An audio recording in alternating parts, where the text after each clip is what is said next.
빌립보서 1장 1절 그리스도 예수의 종 바울과 디모데는 그리스도 예수 안에서 빌립보에 사는 모든 성도와 또한 감독들과 집사들에게 편지하노니. 오늘 빌립보서 배경 세 번째 이야기입니다. 바울과 실라는 안식일날 기도할 자리를 찾기 위해 강가를 찾았습니다. 왜 강가를 찾았을까 생각할 때 강가에는 여인들이 빨래를 하고 있기 때문에 이렇게 여인들이 모여 있었을 것입니다. 그래서 그 여인들이 다른 곳에는 사람이 있을지 없을지 모르겠으나 확실하게 강가에는 사람들이 있겠다 싶어서 강가로 가지 않았을까 싶습니다. 그리고 그 강가에는 남성들보다는 여성들이 있을 거라고 바울과 실라는 확신을 했을 것입니다. 당시 문화적 배경이 그렇지 않습니까? 그렇다면 일부러 바울과 실라가 여성들에게 접근하기 위하여 강가로 갔다는 생각이 듭니다. 그렇다면 왜 굳이 여성들에게 접근하여 복음을 전하려고 했을까요? 그것은 지금을 보아도 마찬가지입니다. 지금을 보아도 남성들보다 여성들이 훨씬 마음이 부드럽습니다. 복음을 전할 때 정말 그러한가 할 때 여인들이 훨씬 복음을 빨리 받아들이고 여인들이 복음에 대하여 합리적인 계산 그런 것들을 하는 것을 봅니다. 남성들은 이런 면에서 좀 고집스럽고 때로 교만하며 남성들은 그 마음에 이상한 자존심이 있어요. 그래서 누군가가 자기에게 가르친다고 하면 이것에 대한 불편함이 항상 드는 것입니다. 다 그런 건 아니지만 남성의 기질상 그런 게 있더라는 것이에요. 그런데 상대적으로 여성들은 합리적이에요. 이 말씀이 정말 그러한가 하고 정말 맞다고 하면 거기에 온전한 마음을 다 쏟는 것을 봅니다. 그래서 보면 그 남성들은 아이 키우는 사람이 거의 없잖아요. 남성들은 그냥 보통 직장일 하나만 팝니다. 직장 하나만 이후에 그거 하나만 붙들고 살다가 그거에서 은퇴하면 이제 끝나는 것 같이 정말 그 일만 열심히 합니다. 근데 여성들을 보십시오. 여성들은 가정일을 하고 자녀를 키우지 않습니까? 자녀를 키운다는 것은 엄청난 일입니다. 모든 부분에서 다 신경을 써야 하거든요. 공부, 영양가, 학교 보내는 거, 옷 입히는 거, 밥 먹이는 거. 그러니까 한 사람의 인생을 전부 다 디자인해야 한다는 것이죠. 거기에 얼마나 여성들의 그 예리한 판단이 필요하겠습니까? 정말 합리적인 판단이 있지 않고서는 한 생명을 키워낸다는 것은 매우 어려운 일이죠. 그것뿐입니까? 또 가정을 또 운영해 가야지. 정말 많은 부분에서 여성들이 이렇게 일을 하는데, 그러다 보니까 제가 볼 때는 말이죠, 복음을 받아들이는 데 있어서도 굉장히 합리적인 것 같아요. 이거다 싶으면 여성들은 온전하게 투자를 하는 것 같아요. 근데 남성들은 의심이 많아요. 그래서 발을 집어넣어도 두 발을 다 집어넣지 않습니다. 언제라도 실눈을 뜨면서 한 발을 뺄 준비를 하면서 마음을 온전히 주지 않습니다. 그래서 남성들이 회심하고 남성들이 복음에 완전히 헌신하는 일은 정말 기적적인 일이고, 그런 분들이 있으면 정말 너무 아름답고 복된 일이죠. 그런데 그에 반해 여성들은 헌신하고 여성들은 복음에 심취되신 분들이 역사 이래로 굉장히 많아요. 오늘날에도 그렇지 않습니까? 교회 안에서 남성과 여성의 비율을 보면 그것이 확연히 드러나더라는 것이죠. 물론 남성과 여성 사이에 그런 장단점은 있을 수 있어요. 남성들은 또 그런 면에서 또 쉽게 은혜 속에 들어가면 쉽게 떠나가지 않아요. 거기에 온전히 바위가 같이 딱 굳어진 베드로와 같은 마음을 보여요. 그에 반해서 여성들은 또 심약하고 마음이 여리기 때문에 자기의 그 교회 생활을 잘 하시다가도 마음에 큰 상처를 입으면 사시나무 떨듯이 그 마음의 분노가 막 흔들리면서 안 좋은 일도 일어나기도 하지요. 그 여튼 이런 장단점이 있는데 복음의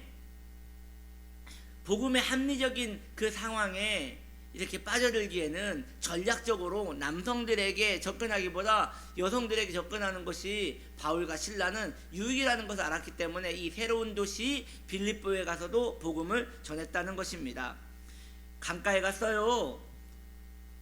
그리고 바울과 실라는 거기에서 여인들이 빨래를 하고 여인들이 수다를 떨고 있는데 거기에서 복음을 전합니다. 진지한 복음을 전합니다. 다 들었겠습니까? 다 듣진 않았을 거예요. 이상한 사람이네 하고 일어나 빨래를 그냥 그 바가지에다 담아서 가는 이도 있을 것이고, 또 그 와서 신기하다는 듯이 보는 사람도 있었을 것이에요. 이렇게 듣는 사람도 있고 듣지 않는 사람도 있었을 거라는 것이죠. 그런데요, 하나님께서는 하나님을 찾으려는 자에게 항상 이런 돕는 손길을 베풀어 주십니다. 바울과 실라는 그곳에서 자색 옷감 장사를 하며 또한 하나님을 섬기는 루디아를 만났다고 그 사도행전 16장은 말하고 있어요. 루디아는 이미 하나님을 섬기는 사람이었으나 바울과 실라를 통하여 진실하게 예수 그리스도를 알게 된 것이지요. 그 설교를 듣고 진실하게 복음을 만나게 된 사람이라고 할 수 있겠습니다. 참 루디아 이름도 이쁘지 않습니까? 루디아. 예, 빌립보 사역에 가장 처음 예수 믿은 사람이 바로 이 루디아입니다. 놀랍지 않습니까? 여성입니다. 한 도시에 제일 먼저 복음을 받아들인 사람이 여성이라는 것을 볼 때에도 정말 이 기독교 복음화에 있어서 여성들의 역할이 얼마나 컸던가, 그것을 성경에서도 증명하고 있지 않습니까? 왜 그렇습니까? 설교를 듣는 거예요. 여성들은 설교를 여튼 들어요.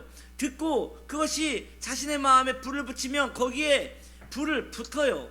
루디아는 바울의 설교를 듣고 복음을 만납니다. 아마도 루디아는 처음부터 경건한 여인이었을 것입니다. 진리를 탐구하는 여인이었을 것이고 세상에서 소망을 찾을 수 없었던 여인이었을 것이에요. 그러기에 바울이 전하는 설교를 들었을 때 루디아의 마음은 준비되었다는 듯이 마음을 활짝 열어 복음을 받아들인 것입니다. 여러분, 이런 면에서 볼 때 복음은 갑자기 일어나지 않아요. 복음은 벼락 맞듯이 그렇게 화들짝 이렇게 복음을 받아들이지 않아요. 회심이 일어나지 않아요. 물론 그런 분들도 가끔 있지만 거의 드문 사건이에요. 왜 그럽니까? 엄밀히 말하면 회심을 하는 이들을 보면 이미 그들의 마음에 준비된 마음이 있다는 것이에요. 가난한 마음이 있더라는 것이에요. 그 마음에 상한 심령이 있더라는 것이에요. 여러분 보십시오. 바울이 우리 주님의 음성을 듣지 않습니까? 바울아 바울아 왜 너는 나를 핍박하느냐 하면서 바울이 눈이 멀어버려요. 여러분, 그때 회심한 게 아니에요.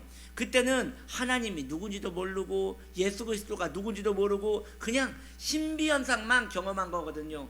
놀라가지고 정신을 못 차리고 있을 때 하나님께서 그의 종 아나니아를 시켜서 바울에게 복음을 전하게 하지 않습니까? 그때 바울이 복음을 받아들여요. 왜 그런지 아십니까? 눈이 안 보여서 그래요. 눈이 안 보여가지고 마음이 상할 대로 상한 거예요. 소망이 없는 거예요. 마음이 상하고 소망이 없고 마음이 가난해지면 그때 복음이 들어갈 준비가 되어 있는 것이에요. 그때는 세상에 소망이 없기 때문에 복음을 전할 때 이것밖에 없기 때문에 그것만 붙드는 은총이 있는 것이지요. 그런 면에서 볼 때 회심하시는 분들을 보면 마음이 가난한 자들이 회심을 하는 경우를 봐요. 루디아도 아마도 그랬을 거예요. 우리가 이미 알고 있는 사전 지식이 있지 않습니까? 루디아는 틀림없이 부자였을 것입니다. 왜냐? 자주장사잖아요. 자주장사. 저는 처음에 신앙생활을 하고 자주장사라고 할 때 전 성경에 이걸 오타라고 생각했어요. 자두장사를, 과일 자두 있잖아요. 그 자두장사를 자주장사라고 하나 보다. 그래서 그 자두 파는 아줌마인가 보다라고 했는데 나중에 알고 보니 그 자주라는 것이 그 붉은색 천이에요. 붉은색 천. 다른 말해서 엄밀히 말하면 천이 아니라 염료죠. 염료. 즉 그 물들이는 거. 붉은색 물감을 파는 사람이라고 하는 거예요. 옷을 물들일 수 있는 붉은색 이 염료를 파는 사람인데, 여러분 그 당시 이 붉은색 이 자주색 이 붉은색은요 아주 귀했어요. 왜냐, 그 붉은색을 어디서 찾을 수 있었느냐, 이 바닷가에, 그 지역 바닷가에 아주 작은 그 고동 같은, 다슬기와 같은 이런 그쪽 고동 같은 게 있는데, 이 뿔고동인가 그 고동이에요. 고동 끝에 다슬기를 보면 그 엉덩이가 뾰족하지 않습니까? 그 뾰족한 끝에 살짝 따면 아주 조금의 붉은색 빛이 나왔대요. 그러니 이런 천 하나를 붉은색으로 물들이려면 얼마나 많은 다슬기를 잡아가지고 그것을 따야 했겠습니까? 그러니까 이것은 잡는 것도 어렵고 그것을 추출해내는 것도 어렵고 해서 굉장히 귀한 그 염료가 바로 자주색 염료였다는 것이죠. 그래서 그 당시 붉은색 옷은 우리나라로 그랬어요. 근데 그 고대 그리스 신화도 그랬던 것 같아요. 우리나라도 붉은색 옷은 귀족이나 왕들만 입었잖아요. 마찬가지예요. 그 당시에도 이 붉은색이라는 것은 귀족과 왕들만 입을 수 있었던 아주 귀한 천이었다는 것이죠. 그러니 자주장사 루디아는 이미 상류층 사회에서 살고 있는 여인이라는 것을 우리가 알 수 있게 되는 것이죠. 왜냐? 그가 취급하는 것이 그런 것이니까 말이죠. 여튼 루디아는 아마도 참 이런 생각을 하게 되는 것이죠.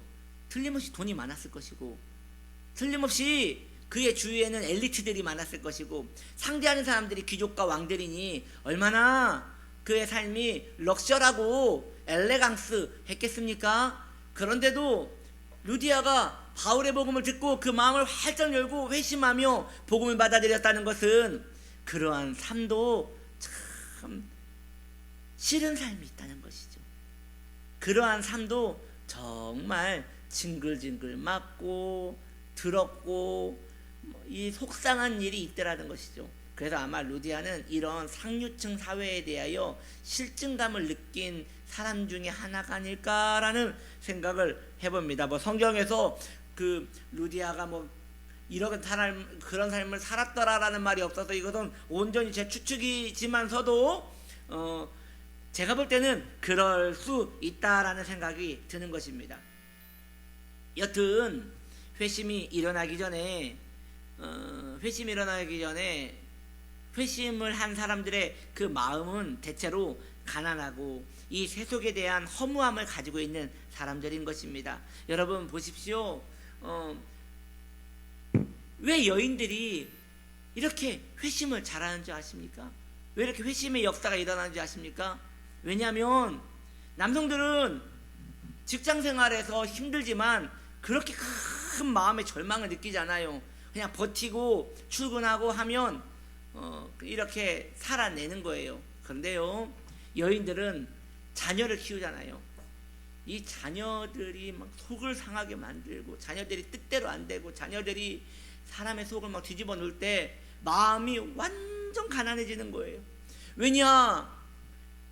일은 열심히 하면 되지만 자녀는 열심히 한다고 되는 게 아니거든요. 자녀는 두들겨 벤다고 말듣는 것도 아니고, 자녀는 맛있는 걸 준다고 말듣는 것도 아니고, 정말 힘들거든요.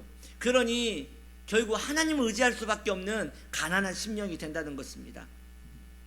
오늘 뭐 이상하게 유난히 여성 찬미를 하게 되는데 굳이 뭐 여성 찬미를 하는 게 아니라 사실이 그렇다는 것입니다. 여성들은 실제로 살아가는 가운데 삶에서 부딪히는 부분들이 많이 있더라는 것이죠. 거기에 마음이 완강하고 그 강팍한 것이 아니라 마음이 또 여성들의 특유의 그 부드러움이 있기 때문에 하나님 앞에 나올 때 완전히 지진이 일어나듯이 마음이 허물어지며, 그때 온전한 복음을 받아들이면 소생되는 은혜가 있는 것이에요. 그래서 여러분 이런 점에서 볼 때 참 교회를 잘 만나고 복음 전도자를 잘 만나야 하는 이유가 거기 있어요.